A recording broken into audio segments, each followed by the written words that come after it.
Time Review Show. Welcome to the channel. Today we have Army of Darkness, 1992.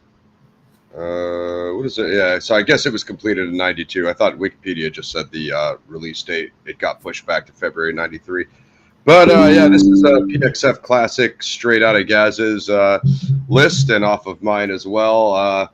One of those classics, Gaz, where we've both probably seen every version of this from going to VHS to that's how I originally saw it, I believe, to DVD to what I have now is Screwhead Edition Blu-ray. It does have some extras on it. I know the light is a little weird in here.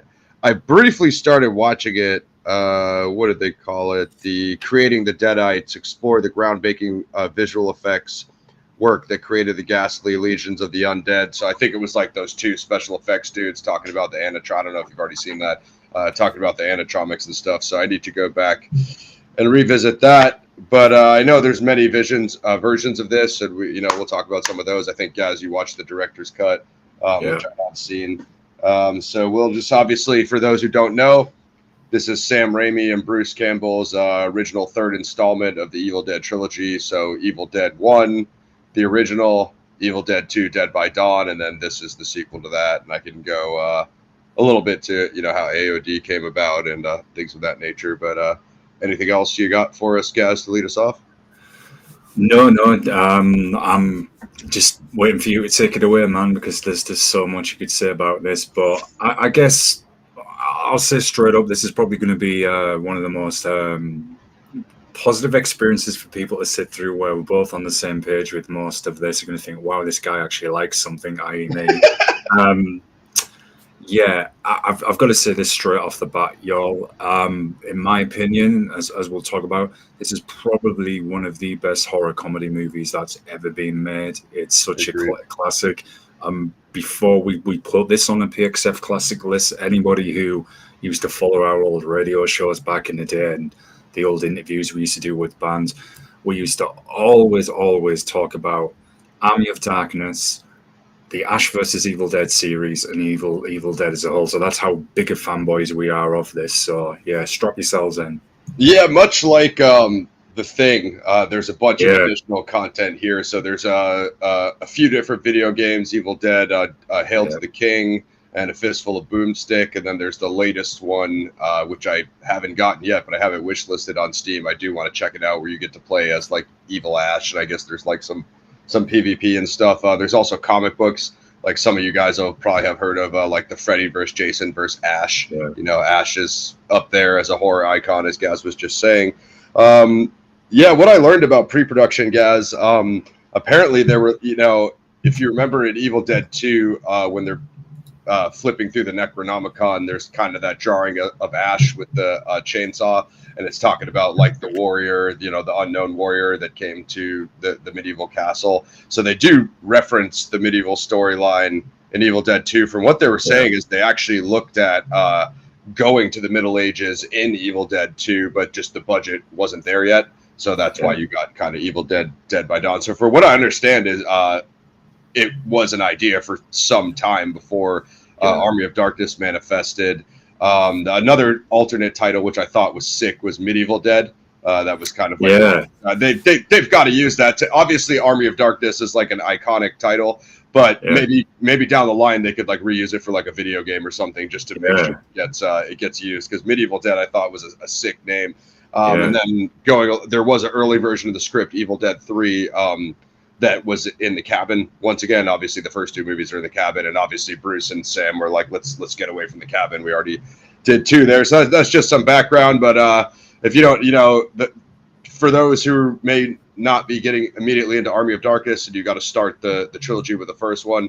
So Ash is this, the first two, or the first one essentially is like a indie horror movie shot in northern Michigan. And Ash is kind of like a hippie dude with his girlfriend and his friends.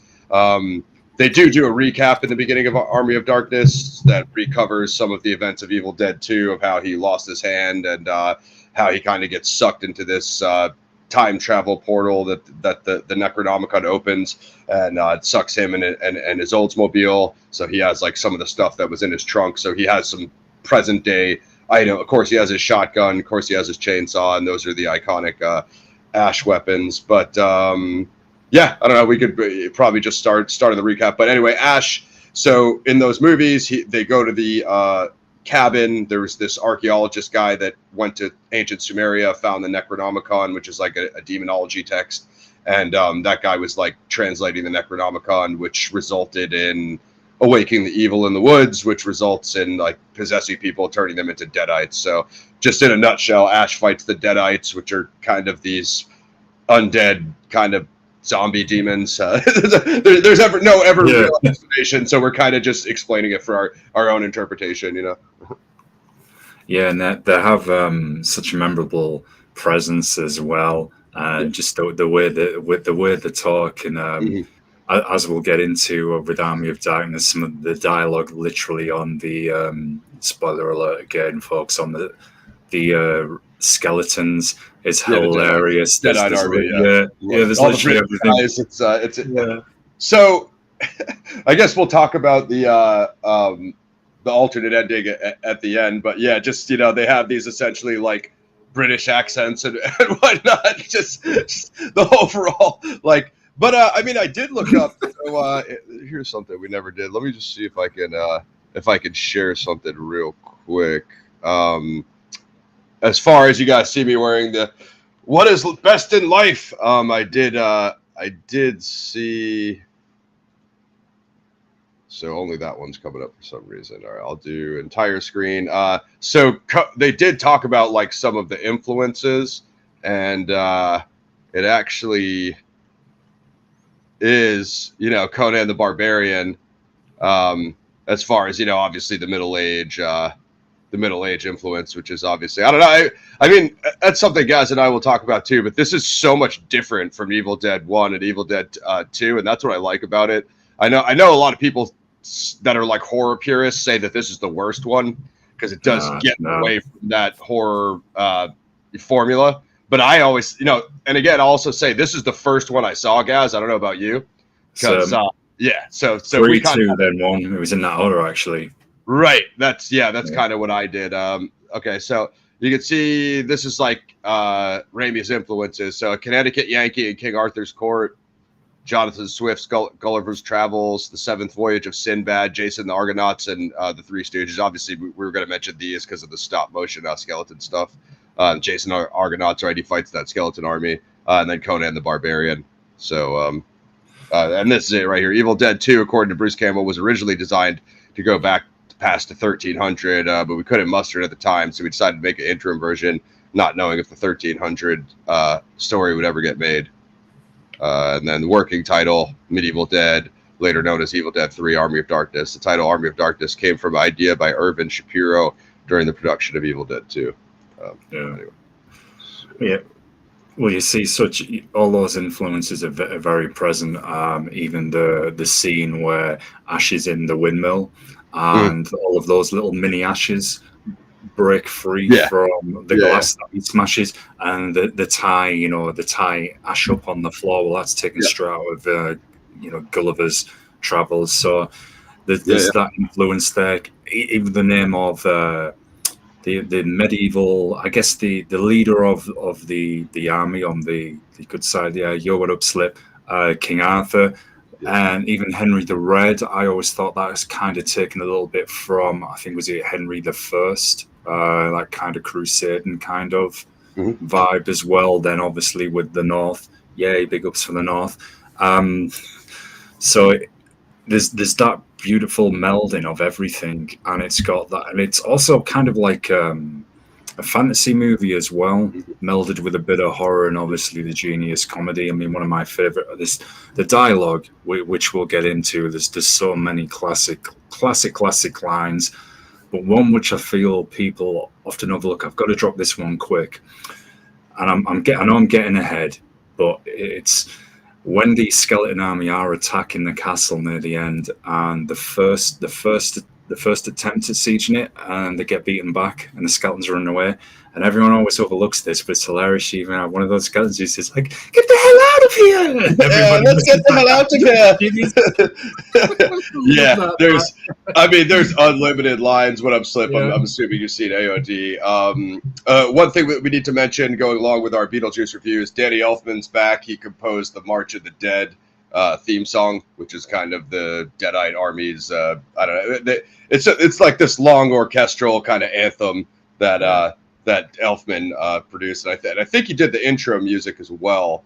But it's like there's certain components to Army of Darkness where it's just like, you know, like the Elfman score is like almost too good for this movie. You know what I mean? He composes this epics that you could see in like a, you know, maybe like a Gladiator or some other, you know, like a Braveheart or something. You know, it's really on that epic level. And you know, not to say Army of Darkness isn't there, but I thought they nailed those kind of like epic elements. You know, obviously Elfman. And I mean, so like we were saying, it starts off with the recap, like Gaz was saying, the army that Ash runs into, like they're attacking the Oldsmobile because they don't know what it is. Obviously, it's the Middle Ages, and then Henry the Red is captured, so they capture Ash as one of Henry's men, assuming he's one of Henry's men. Obviously, when they capture Ash, they dismantle his chainsaw hand and take away his shotgun, so he's kind of like unarmed. They kind of herd him into the castle, and it's pretty early on that they start to throw the prisoners into the pit, which you know, is inside of this castle. There's a pit with obviously Deadites inside of it. So the slapstick grindhouse horror comedy, as Gaz said, kind of starts right away when they throw that first guy in. The blood just like sprays out as a huge geyser of blood. Like, first of all, like how would a Deadite even kill someone that would spray blood 10 feet high into the sky? There's basically no way that could even happen, which is absolutely hilarious. And then pretty soon on, Ash realizes that they want to throw him in the pit, and that's what he's telling him, like, you know. He says, I never even saw these assholes before. He's like, I never met you before, Henry. Tell him. And Henry, like, he's from an enemy faction, as Gaz said. So he's like, I do not think they'll listen, lad. And then Ash is telling him, like, you got the wrong guy. And that's when Sheila, what's his name again? That other leader guy? The main King, Arthur. So then. Okay, King yeah. Arthur, isn't it? Yeah, and then the wise man who appears every now and then. Yeah. Lord Arthur. So Lord Arthur tells Sheila that her brother died in battle versus Henry's men. So she's already pissed off. She thinks that Ash is one of Henry's men. So she throws a rock that hits Ash in the head, and thus he falls in the pit. Right, guys? Yeah. So yeah. And then you're introduced to the Deadites instantly for the Amelia shoes. This scene is absolutely hilarious. I just like, this is it's so flawless as well. Just the way even the wise man appears and then says like, strange one, strange one, take this. When he uses it and when he gets out, man, the camera when it pans back and you see Ash first getting out of that pit, and this is what I'm leading up to is. This is just full of dialogue. There's just so much. The most famous ones is, this is my boomstick and give me some sugar baby, which we're building up to. But there's so much more slid through it. But that whole opening sequence to build up to that, and I even love the way he breaks down the shotgun, where you can buy it from S-Smart, and he's got like Shop Smart, Shop S-Smart. I love that. We're all like, ooh. Yeah. So there's a little bit more there. Gaz went straight to the dialogue. So Ash fights the witch inside the pit. The whole wise man throws him his chainsaw. He jumps up in the air, and it connects to his hand in midair as he jumps up. Obviously, Ash starts it up, slices the witch's head off. As he's about to get out of the pit, another Deadite monster bursts out of the rocks, out of the wall. And he uses his belt to like tie a knot. He whips it to the chain. It ties a knot around it, and then they have spikes that are closing in on him. So Ash gets out of there. As he gets out of there, he starts going on a rant about the Remington 12 gauge Cobalt Blue Steel Remington S-Mart's top of the line. You got that? And then he's like, any one of you primates even touches me, and then he spins around, and the Deadite comes back up. He shoots the chain and shoots it, and it backflips back into the pit. There's just a whole bunch of funny lines. And then also when he checks the guy who was whipping everybody, he's like one of his lines is like, "Who wants some?" That's what, like, the line, you know, who wants some? And, who wants some? Give me some sugar, baby. And he's like, "All right, who else wants some?" He's like, "You want some?" The guy shakes his head no. It's another classic. Just bringing Slipknot in the mix. Yeah, so I did know about this, brother. When it dropped in Michigan at that local theater, the original title, OG title of ED1 was Book of the Dead. And then they changed it. I think it might have been studio stuff why they rechanged it to Evil Dead. I know that Stephen King co-signed Evil Dead 1 and 2 early on, so you know that helped out a lot with like he gave it a super positive review, and that kind of created the fanfare. So shortly after that, Ash is like considered like a hero, so they're kind of like celebrating him as a warrior. That's when he's engorging on the giant chicken wings and eating grapes, and they're fanning him, and he's talking to the wise men about like the next move to get the book, get him back home, blah blah blah. And that's when like another like old lady is like infected or possessed by a Deadite in the court. So she's like, as Gaz was saying with the Deadite lines, like they always say, like, "I'll swallow your soul." She's like, "You shall die." And I forget what she's like. You'll probably saying you'll never get the Necronomicon or whatever. And then she's floating in the air, like levitating. Then she just falls on the ground. And Arthur goes to like touch her, and Ash stops him. He's like, "It's a trick. Get an axe." And then she like, I love when the Deadites like hit someone, they go flying like 20 feet into the wall. Like they have this like otherworldly strength. Yeah, it's such a classic, and I feel even with our review today, there is so much going on in this movie in terms of dialogue, sequences, effects, subtle references to various other movies, and titles, books, everything. There will still be things we will miss because there's literally that much happening in this movie. I struggle to think of any other movie where there's so much going on in terms of action, dialogue, references. I've said it's absolutely packed. Yeah, in terms of the slapstick, there's a lot of looks like I had a little bit of delay there. Am I back? Yeah, you're back, man. Okay. Okay. We had some delay here. Let's see if it. Yeah, it might have been a Deadite saying, stop talking about all the dialogue, guys. You're getting a bit too ahead of yourself. Just temporarily possessed you. Right. All right. I'll turn the blur down a little bit to see if that helps. So we were at the part where they stopped that witch in the kind of court. So the blacksmith dude, he goes to take a sword on her, and she like throws the hot water or whatever that stuff in his eyes, and then Ash, I think, pistol whips her with the shotgun butt, and then she like flies at Ash, and he shoots the shotgun over it, like behind the back, over the shoulder. Like, first of all, if you shot a shotgun over your own shoulder behind your back, like you'd be deaf for like a couple days. But he just reacts like it was like loud, you know what I mean? And then they're basically like, "What's the next move?" He looks at his hand, and that obviously we were talking about the recap intro.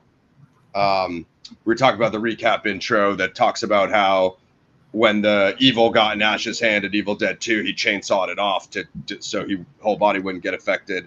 And ultimately that's why he's using actually he didn't do that in Evil Dead 1, right? That was only in Evil Dead 2. So he only got the chainsaw hand in Evil Dead 2, I believe.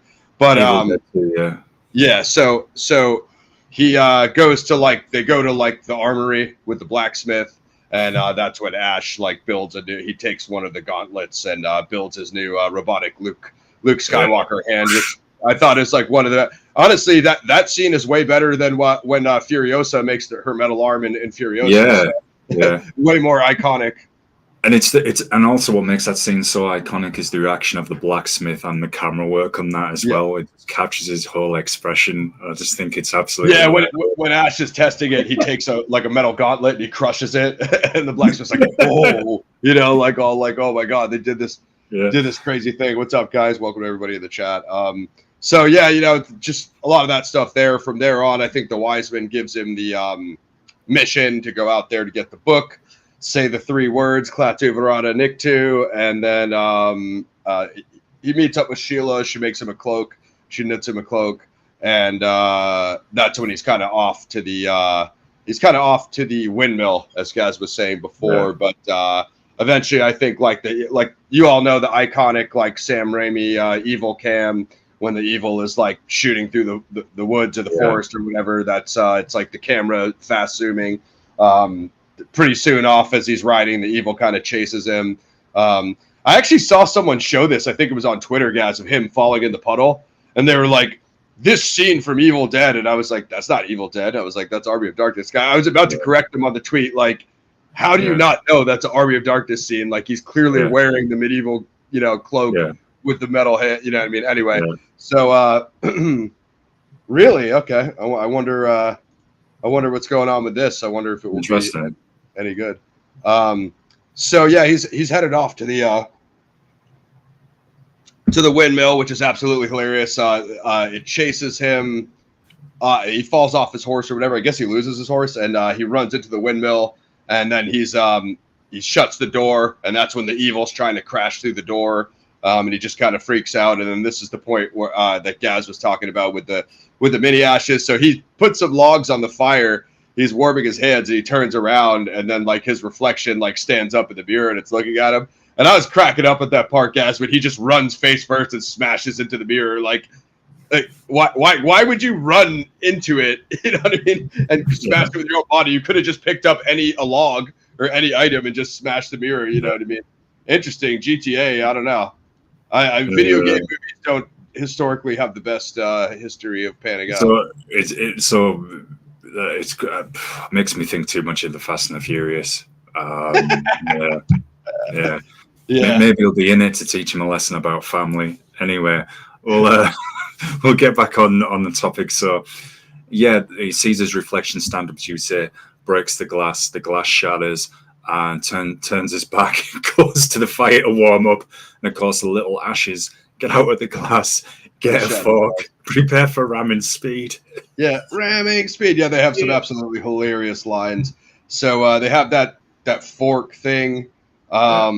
It's just this is like the slapstick humor right here in this scene. Yeah. Like they're just kind of screwing with Ash. Like, Ash is already basically an idiot anyway. So they trip him, or they try to shoot the shotgun at him. He dodges it. Yeah. They trip him. And when he gets his face stuck on the hot grill, guys, I always wondered, like he takes the thing and he scrapes his face off. I always wondered why his face didn't get more messed up from that. He just has a little scar, doesn't he? You expect to see half of his face burn. Melted, you know what I mean? But it's just like a little bit like ashy from the, so to speak, you know what I mean? And like Gaz was saying anyway, it's straight out of, Gulliver's and Jason the Argonauts, all that. You can see the influences here. I don't know. I don't really want to see the Goonies grown up personally. I think it's just better with the original. But I mean, Josh Brolin is chill, but I don't know. Seeing them going back as grown men, it kind of loses the mystique. You know what I mean? They'll probably do. I would think they'll probably do a Ghostbusters kind of Passover with it, which will probably be terrible. I hope it's not, because it's just literally what can we get from the barrel, because we can't create anything new. Anyway, there's a whole other show in itself. So agreed. One day we'll just roast new prequels and sequels for you guys, maybe for the holiday review. So as Gaz said, he slips. They spilled whatever, and he slipped on it. He gets knocked out on the floor. They tie him up, and then one of the ashes like swan dives like into his like mouth basically, and he swallows them. Ash wakes up. He's able to rip out that stuff. He did pitchfork. I got one of them that ran away, right, guys? He threw that fork on him. And and he gets stuck in there. he tried to sing London Bridges and try to step on him, but they pricked him with a nail in the boot. And then so when he we got this coming up for you next week, Red Cloud. And then as far as this, I didn't see that on the sonar, guys. Well, there are new discoveries every day, man. Every day. There's a shapeshifter. Cracking the mysteries of the UK here at PXR every week. So when the Ash, so he takes the hot water, another line, hey, little fella, how about some hot chocolate? Pours boiling water down his own throat, and then that melts the mini ash in his stomach. But then his arm starts itching, and the eyeball rips out of his shoulder. And Ash runs out into the night. The second head starts growing, evil Ash. They howl at the moon, and then they're both punching each other in the face with their respective left arm, right arm as they run out into the woods. And that scene where they both co-joined, and because that, and then you see them both side by side, like kind of like when they're crawling and running. Yeah, and that's a real classic kind of stop motion scene as well. One always talks about, and then the next thing is they split and they're both facing each other and they both kind of go, say boo. And what I always liked is how Bruce does the slightly different tones. So you've got the tone to represent the evil Ash, a little bit more theatrical, and then regular Ash as well. And I think that was really good because now they'd maybe go more on the effects, but I thought, well, that was good using the actor and that comedy as well to differentiate the two. Yep. And it's just hilarious. They're just the different facial expressions, and I'm really trying to behave because, there's something I want to commentate on Evil Ash's dialogue as we get to later, which is hilarious with how Evil Ash is now, and then 2 years later, some of his dialogue is just I liked it much better when he reanimates. But so I know in the director's cut, there's some extra footage there of them running through the woods. There's a little bit of extra scene. What I don't like about the director's cut is how they changed some of the lines, guys. So like there's an iconic line coming up here. They split apart, as Gaz said, for being conjoined after they howl at the moon. He's like, "What are you? Are you mean? Are you me?" He's like, "I'm good, Ash. You're bad, Ash." So he sings the Goody Little Two Shoes song, and he's punching good Ash in the face. And then as he's doing that, Ash puts the double-barreled shotgun to his nose, and he gives him a nod, blows his freaking blasts him in the face. Dude does a freaking somersault in the tree, and he's like, "Good, bad. I'm the guy with the gun." A classic line. Now in the director's cut, they changed that line, guys, and I hated that. I did. Was that in the version that you saw? Yeah, it was. I've seen them all. The one I do watch the most, I must admit, is the director's cut. And I've got them both, which I'm too lazy to go and get them off my shelf at the moment. But yeah, you're right. He says I ain't that good. Oh, wait a minute. This is a real thing. Amazon Woman of the Moon, where Nessie is the Ripper. Come on, man. Don't play with Nessie like that. Sounds like a sci-fi channel, man. Yeah. So ultimately, so what we're coming to here is after Ash shotguns evil Ash in the face, he brings him back to the windmill, ties him down on the lumber table, and then that's when you can see him bringing the chainsaw. It doesn't actually show him, but it shows him bring the chainsaw down on him, so you know what happens. Next scene, Ash has a bag full of the evil Ash body parts, throws him in the grave, and then the head rolls out. So that's where we start to get some evil Ash dialogue. You shall never get the Necronomicon. You'll die before you get. Hey, what's that on your face? Ash starts throwing some dirt. He says something. He's like, what? He's like, oh, what? And the dirt lands right in his mouth. He's like, I'll come back for you. Ash obviously buries him and then puts up a cross. And then he's on his way to the evil graveyard, where the Necronomicons are, where the book is, and an iconic scene here. Obviously, some funny slapstick humor here as well. Gonna give Gaz now. I think you're frozen, Gaz. We're still having some. Okay, you're back. Okay. So getting to the books in the graveyard. 3 books. Nobody said anything about 3 books. The line is, "What am I supposed to do? Take 1 book or all books or what?" And as we know, the wise man told Ash to recite the 3 words. There's the 3 magical code words that he has to speak before taking the book. So we do get some more slapstick humor here. So one thing I noticed about this one, guys, is Ash has a little issue when he tries to reach for these first 2 books. Yeah. And so I don't know if we could Google this, but this is what I was thinking. Kind of a spoiler. We're assuming you guys have seen this movie because it's from '92. He doesn't say the words till he takes that 3rd book. So the question for Gaz is, did those first 2 books have the traps and attack him because he didn't say the words, or would they have done that anyway? That's one thing I don't know about Evil Dead lore. I've always wondered that as well, because he hasn't spoke the words yet. Right. And you would think, right, is it because they are the wrong books? That's why they're attacking him. And I've always gone along with that they would have done that. And, and obviously we get the hilarious moments, which we're going to say in a moment. But I've always gone with that kind of hypothesis. Blah, blah. Now I'm talking like the head in the grave. Hypothesis. Dirty about. So that's what I was thinking is because really it could be any of those. Yeah, there's the decoys, but also, like we said, he didn't say the words. So what I'm thinking is like, that I would have to Google what up, Pixie? Yeah, I'm sorry. We started early because we're trying to make it to the PFL fights. They're coming on shortly. So Ash goes for the first book. He opens the cover. It's a portal. It sucks him.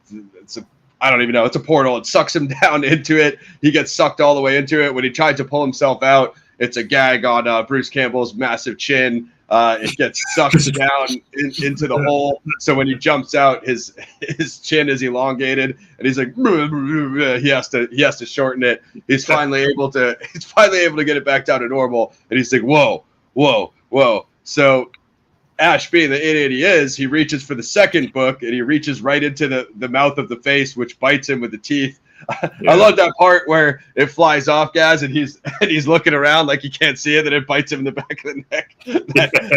Genius book. I love that book. The Bat book bites him in the back of the neck. It obviously flies back down to the post that it was on, and then Ash reaches for the 3rd book. He remembers to say the words. Infamous, iconic scene. Ash messes up the words. He forgets the 3rd one. So he comes up with a genius plan of saying the first 2 and then coughing his way through the 3rd one. When he picks it up, obviously the ground starts rumbling. He awakens the evil, fairly predictable. The graves start shooting off like rocket ships, and he has to run out as the skeleton army is arising. Yeah, and you get that another iconic scene where he trips up, falls over. The skeletons that are rising from the grave try to hold on to him, hold his legs. They're pulling his mouth, pull his fingers going in his nostrils. You have the famous 8-punch attack as well, which he sees coming because he's like, and then he's like, hilarious. And of course, then his horses come back to him, gets on his horse, leaves the scene, and you get that. I think you get that scene when it goes back to the castle, and the wise man guy, says to Lord Arthur, "I think something is going wrong." See, literally, hell maybe more or less forming in the sky above. Just a bit. Yeah, Ash comes back to him, and he's like, hey, send me back, da-da-da-da. And he basically tells him, yeah, it's true. We can still send you back, but, you've awakened the evil. Now we're going to have to, deal with the skeleton army here. There's nothing, nothing's going to make them go away except fighting them.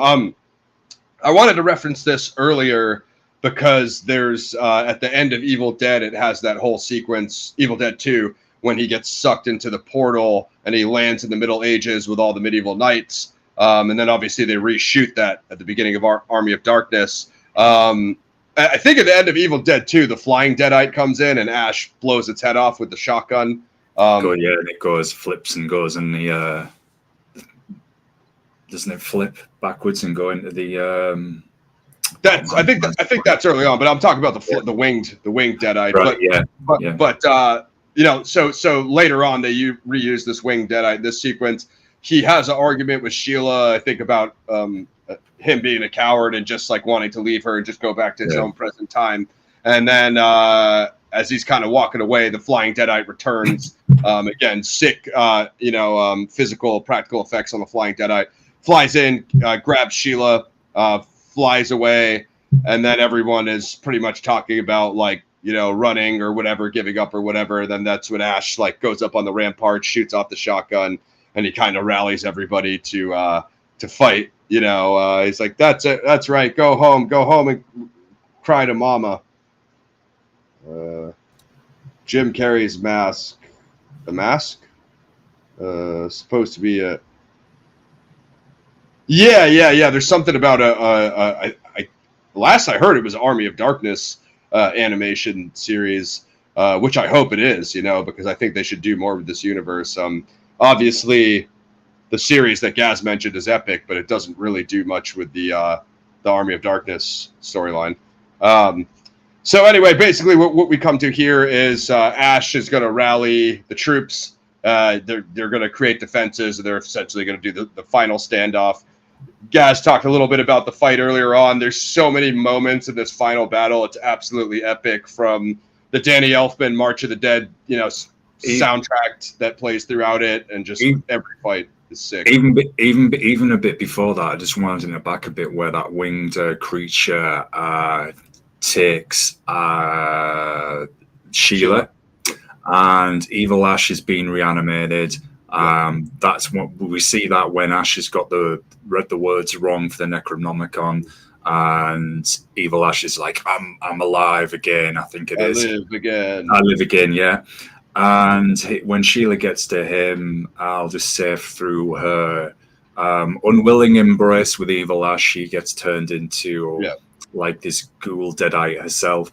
And just that way, when he says, "I want you to introduce you to someone, boys," and they're like, "Oh, she's a sight for sore bones." It is a sight for sore bones. Yeah, that's hilarious. And the whole part with the sea, I think, is it just on the first Sally from the Skeleton Army, and Evil Ash is on his horse. You've got Evil Queen Sheila next to him. And there's one moment where he's trying to tell him to go forward and say, "Excellent, excellent, excellent." His jaw drops, and he keeps having to try and reattach his jaw. Oh, I got that. Well, that gag is later on. That's it. That's in the battle. Sorry. So as Gaz was saying, so the skeleton army, it's the Deadites, but these ones are like medieval skeletons. So they're a little bit different than like Deadites you saw previously.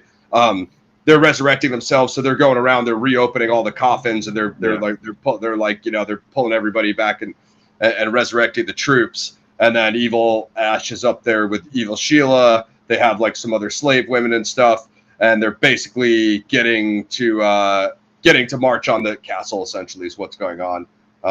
My favorite movie, probably Apocalypse Now. I know Gaz loves when I bore him to death with the poetry dialogue from Colonel Kurtz. The horror. Couldn't have put it better myself. Yeah. Probably Apocalypse Now. I don't know. Maybe Godfather 2. I'm a big Coppola guy. Or maybe sci-fi, maybe Blade Runner. But I have a lot. I mean, They Live is in my top 5, which we have an announcement coming on that soon. So they march on the castle. Ash shows the guys some defensive techniques with the fighting with the spear, with the I forget that combo, but it's like ha hoo yeah, and he shows them that. They have the catapults ready. They have the archers on the ramparts. They have the he gives them the gunpowder, so they have the exploding arrows. Obviously, him and the blacksmith make that kind of tank out of the Oldsmobile. What would you call that thing, guys, with the fan on the front? So you're gonna see that busted out, featured prominently in the big battle. Yeah, you love this because it's the first time Gaz ever looked happy talking about a movie.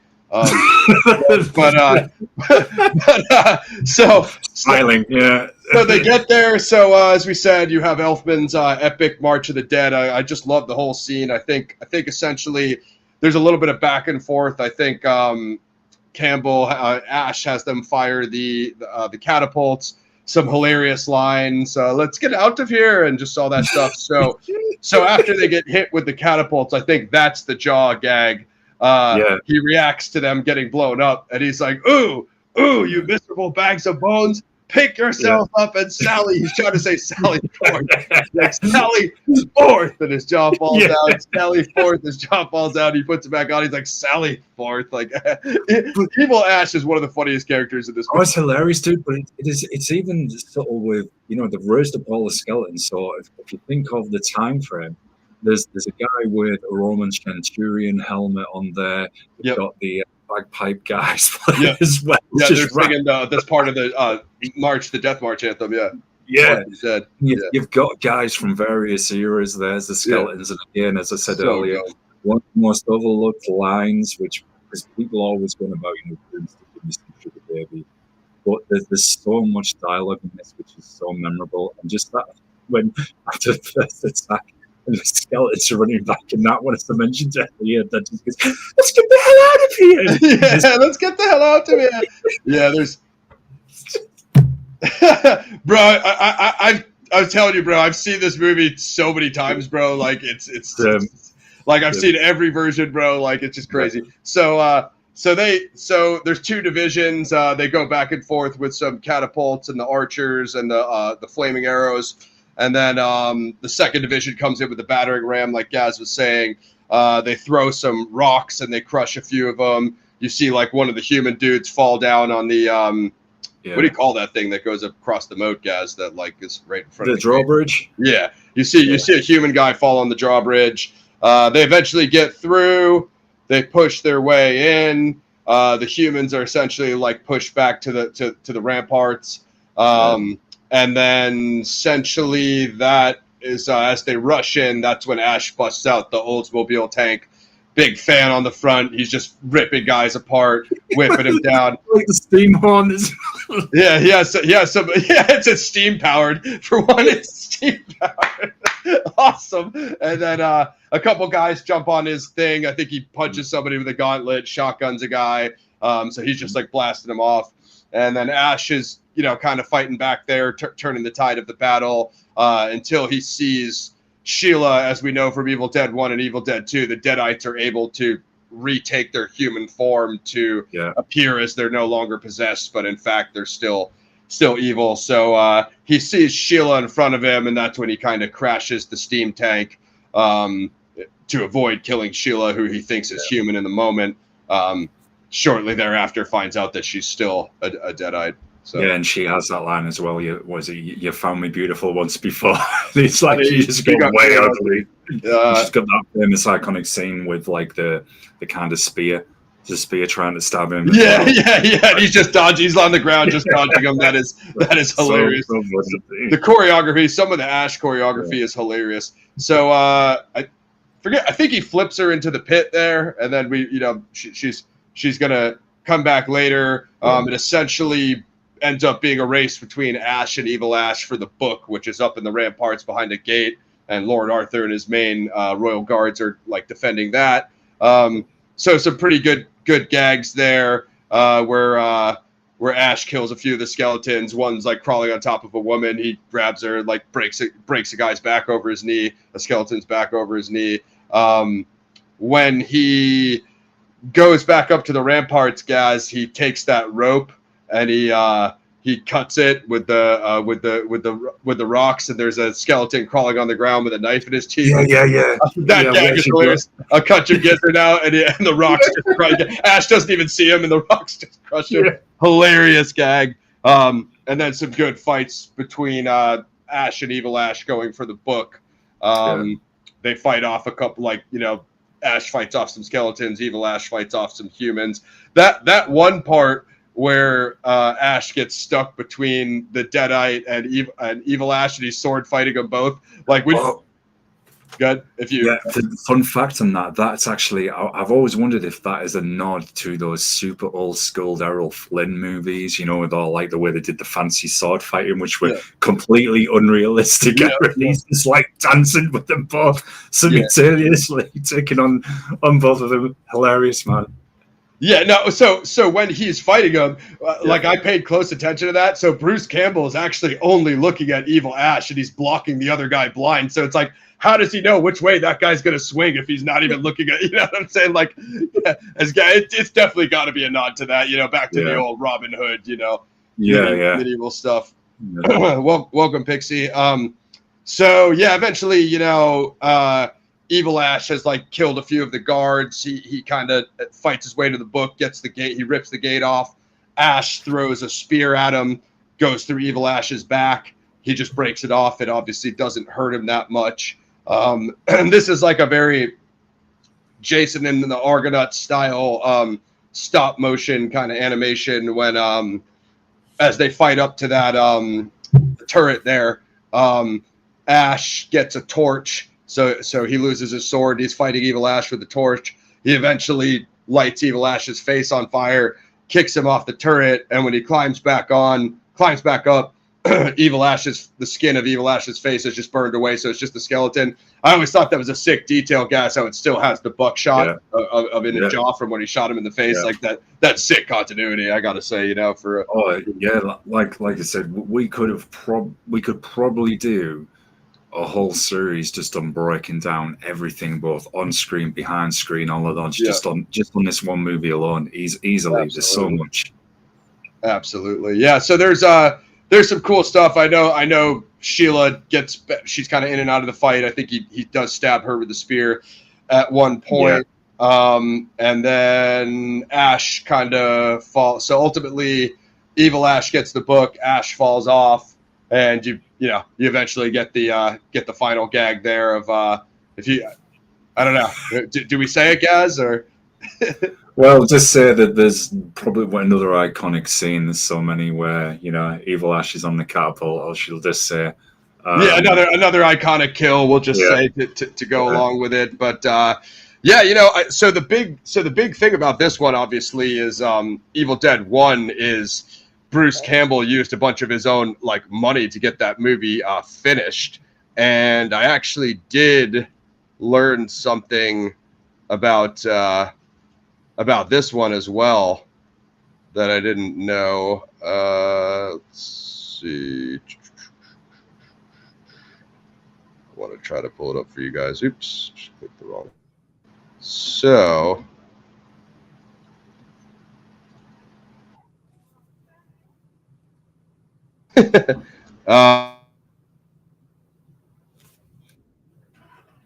Is with this one too. Initial budget $8 million. Studio decides to contribute 12. However, the film's ambitious scope and its extensive effects forced Campbell, Raimi, and producer Robert Tapert to put up $1 million of their collective salaries to shoot a new ending and not film a scene where a possessed woman pushes down some giant pillars. So I didn't know about that, Gaz. I didn't know they ended up in some ways putting their own money into this one as well. Another thing that we could talk about is the alternate ending. You know, I mean, I guess we could compare both endings. The main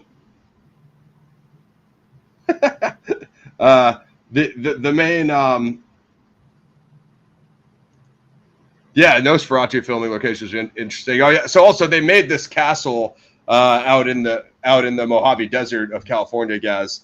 You know, I was wondering about the set locations too in Army of Darkness because I usually mention that. But so this ending, it essentially sees they come up with the mix that Ash needs to drink to get back to his time, and he ultimately is talking to a dude that works in S-Mart. Gaz referenced S-Mart earlier. That actor is actually Sam Raimi's brother, Ivan Rami, who co-wrote the movie, and he's been in all, you know, Xena Warrior Princess and all that. They're all essentially from the same projects. Ivan Raimi, Bruce Campbell. I think Sam Raimi.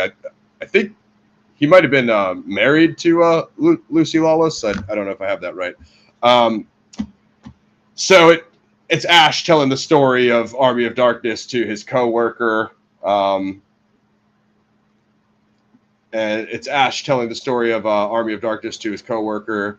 Is what the official theatrical ending is. But there is a alternate ending, which is in the director's cut. Shop smart. Shop S smart. You got that? Yazzie, I think you're still frozen. Yeah, I'm here, man. I was just replying to something in the chat, but yeah, I'm here.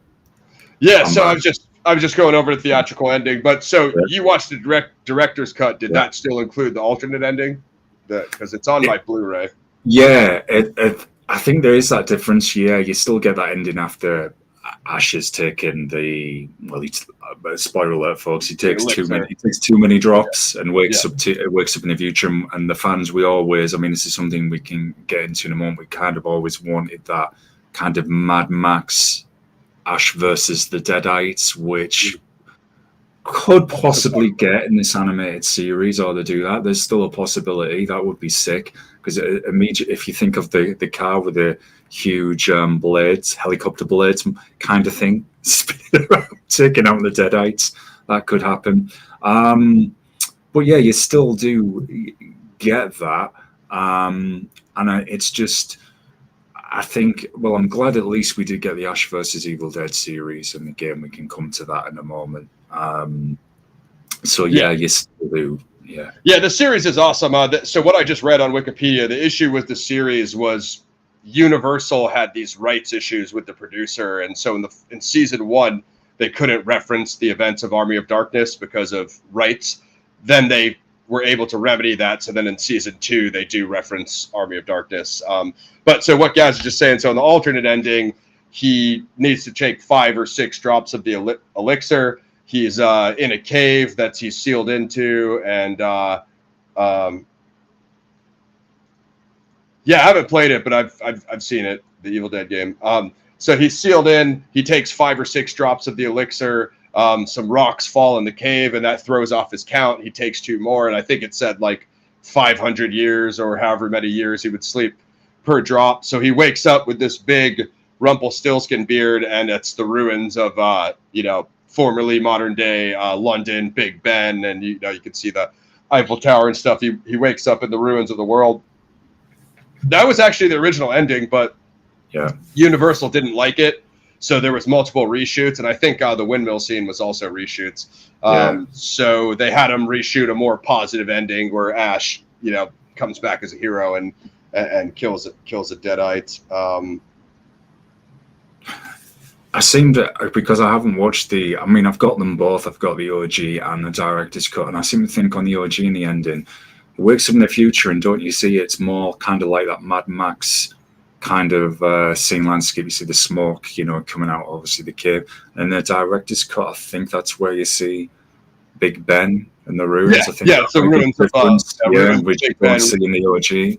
Ruins of London. So, as Gaz said, the rumor is that we've been waiting for that post-apocalyptic Army of Darkness chapter forever. The rumor is that the animation would pick up there, as Gaz was saying. I don't know if that's confirmed or not, but I think that would be the best setting for it, especially since it's animated. You don't got to worry about shooting it live action and all that stuff. But friggin' amazing movie. I think this is one of Sam Raimi's best. This is Bruce Campbell and Sam at their best. Like, one thing I noticed, Gaz, like we were saying, some of Sam's camera angles were like amazing, especially in the windmill sequence, especially in the graveyard sequence. Like, it's no surprise this guy goes on to be a massive like Marvel director, even though Gaz and I aren't the biggest Fartful fans.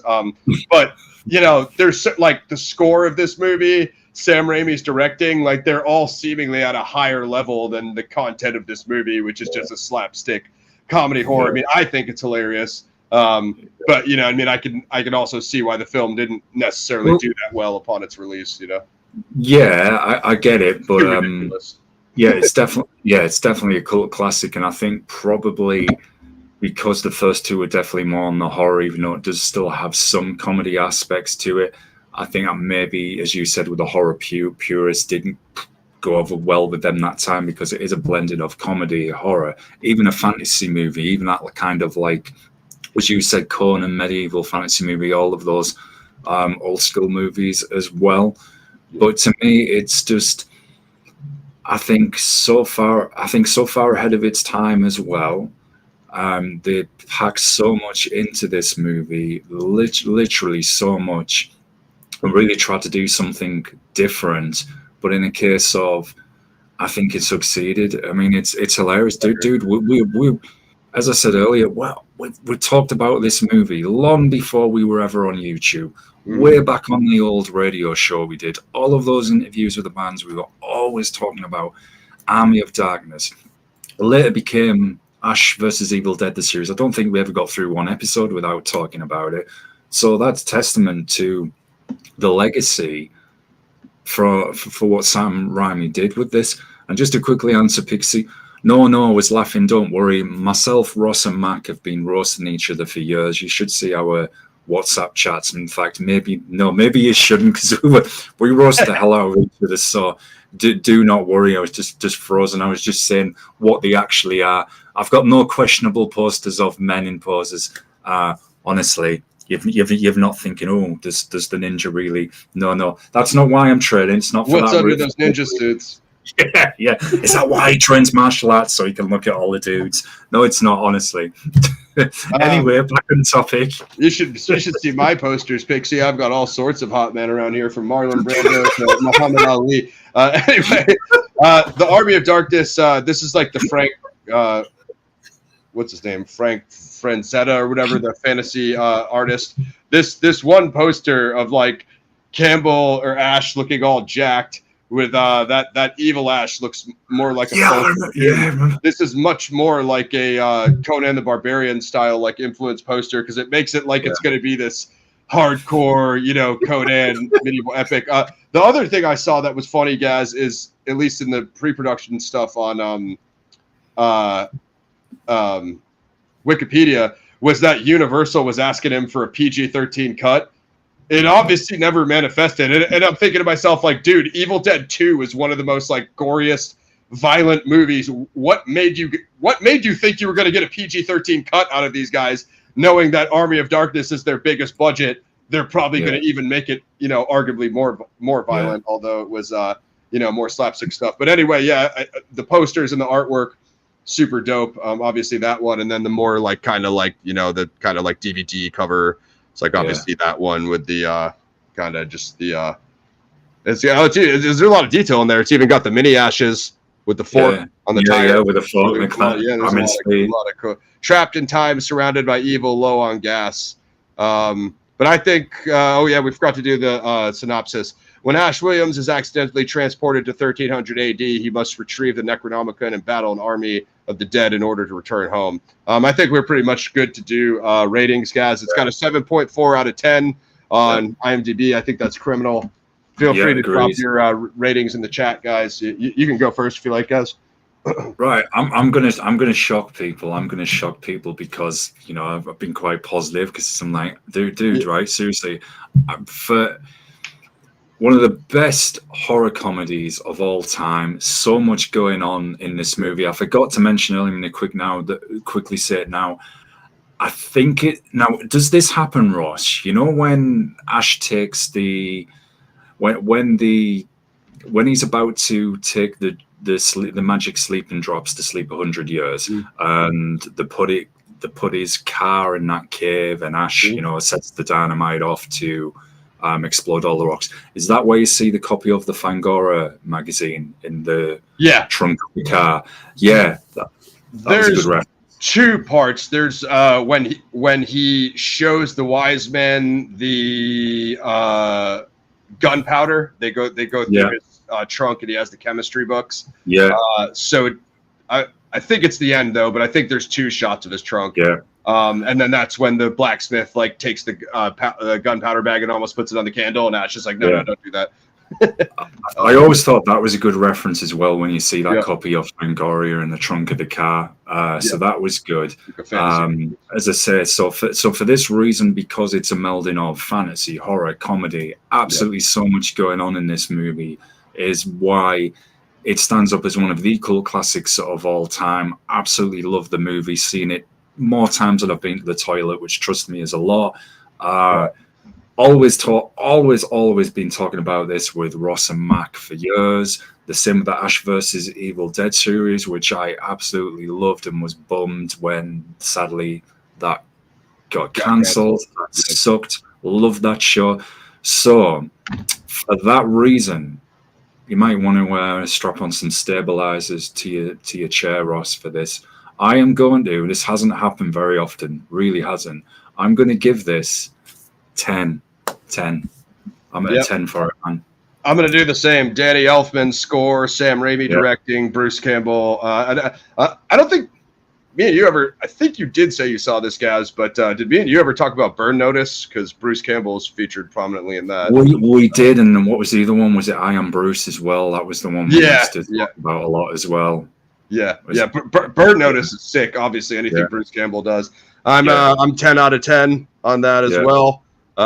Classic, Sam Raimi directing, Bruce Campbell, written, it's the Raimi brothers, written by the Raimi brothers, Ivan and Sam, directed by Sam Raimi, and then starring Bruce Campbell, of course. And then, as Gaz said, goes on to do the Ash vs. Evil Dead three-season series. Let us know if there's anything else you guys want out of this. If you want us to do Evil Dead 1 OG or Evil Dead 2 Dead by Dawn, or when that animation drops, Gaz and I can do our best to review that as well.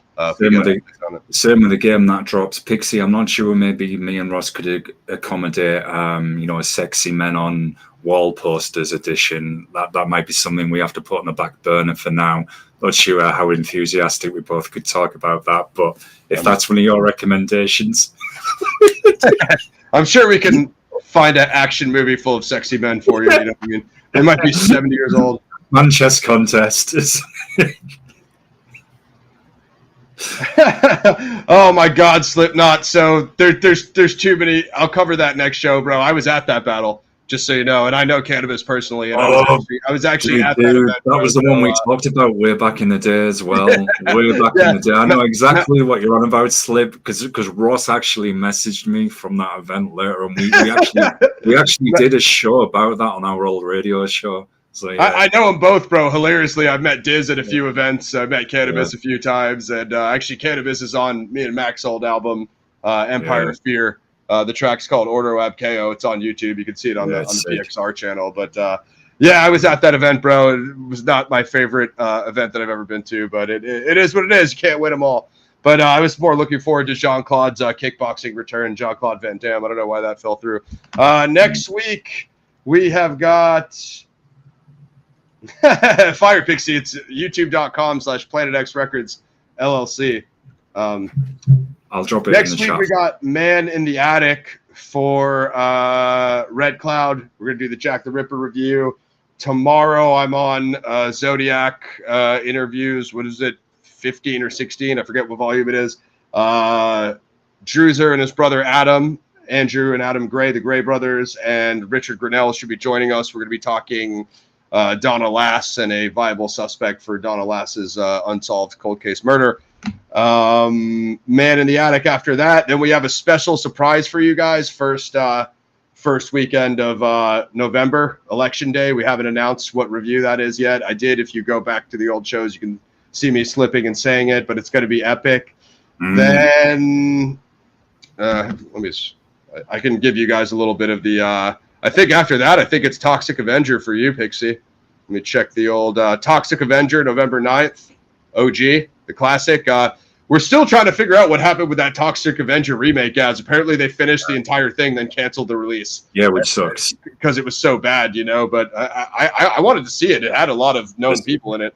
There's a Batman movie. I don't know which one it is, but apparently they shot a Batman movie and never released it. I think that was Batgirl. Apparently Keaton was in that. Playing Bruce, which crazy to think that they would, but it happens. And then we got Red Dawn for you, Pixie, for Veterans Day. I think for the 23rd we're gonna do Gladiator 1, unless you guys want us to do Wackiator Pooh. I don't know what Ridley Scott is doing. I love the guy, but I don't know. I'm going with this because I'm going to see it, man. It cannot be as bad as the joke Part Poo, the joke and Poo, Fire P can't be as bad as P. so. I'm going with that mindset. Or Megalopa piss, Megalotic but so it looks like Toxic Avenger, Red Dawn, Gladiator 1 possibly. You know, we'll see what you guys say about Gladiator 2. If any of you end up watching it, then I think we're probably going to do Horizon for Thanksgiving. Kevin Costner. I'm a big Yellowstone fan. Then we're going to finally get Kurosawa on the roster for December, Rashomon. That has some cool parallels to true crime, which I'll explain to you all, followed by Dirty Harry, and then we'll see what's up with possibly Nosferatu. If we have one last open week, that last week, guys, I would like to do The Boys season 4. If you could get caught up, and then I'd like to get that review up because I'm a big fan of The Boys. So guys, that's what's on the hopper. Any more recommendations? Leave them in the comments below. Army of Darkness, 1992, Bruce Campbell, Sam Raimi. We're pumped to see. I want to check out that Evil Dead game if it goes on sale again. Maybe I'll get it on the Twitch for you guys, twitch.tv/PlanetXGames. If that Army of Darkness anime ever manifests, we'll give you guys an update on it. So here's my problem. We all know that Taxi Driver is the greatest vigilante film of all time. Is Ridley Scott already is talking about writing Gladiator 3? It's like, what if Gladiator 2 doesn't do well, dude? That this is never going to come out. So, why waste your time, bro? And this is what, and you brought up a very good point there, Slip. And this is something me and Ross have been talking about as well. So, if you look at Roman history, the timeline of it could have done a separate Roman movie based in any of those eras from when the Romans were around. It could have been done quite easily because you have as well a moment. I haven't caught it, but you have another Gladiator kind of series, in the Spartacus vein. Well, I think it's got a higher budget. Me and Ross were huge fans of the Spartacus series. Spartacus was insane. But I think is it For Those Who Are About to Die with Anthony Hopkins. It's on Amazon Prime. It's meant to be okay. I haven't caught it myself, but I thought, well, come on, you can get the budget. You could have done something in Roman history quite easily, another story, instead of, it's Denzel. I love Denzel. He's in it, don't get me wrong, but it looks like, is this guy going to be tarnishing more of his own legacy again? And that's the concern. Yeah, it's not just that, though. I mean, he kind of fell off on Alien as well. Exactly. Speaking of that new Alien director did the Evil Dead remakes, which I think I only saw one Evil Dead remake. I honestly thought it was butt cheeks compared to the original trilogy. It's just like some of this stuff. Spartacus was epic. Of course, there's Rome with what's our boys? Ray Stevenson. So there's that was all right as well. But I think that's it for us, guys. I want to go watch PFL. I don't know if you're tuning into the fights. Pixie, Francis Ngannou versus Renan Ferreira, Eblin and Fabian Edwards. What's his name? Edwards, former Leon Edwards' brother from the UFC, former champion, a UK champion. AJ McKee. So fight card looks sick. All right, guys, thanks for rocking with us. Army of Darkness, Bruce Campbell, 1992. Love the Evil Dead trilogy. So yeah, if that animated thing works out, we'll get it going for you. Man in the Attic next week. I was gonna do a poll if you guys wanted us to do From Hell or Man in the Attic, but Red Cloud put up Man in the Attic, so we'll do that. And then I'm back on Zodiac tomorrow. So tune in next week, and then I just gave you guys most of the schedule. So after next show, I'll post the schedule on the community tab so you guys can see all the upcoming shows. Like, sub, share, click the button below, join for the membership. My Patreon link in the description. 2 more Most Dangerous Game adaptations, and then I'll probably do one more thing there, and we'll figure out the rest from there. So we're out. PFL, Army of Darkness, the classic, 10 out of 10. Love it. All right, peace out, y'all. Paradigm Review Show. All right, take care, y'all. See you next week. Avoid Wackator.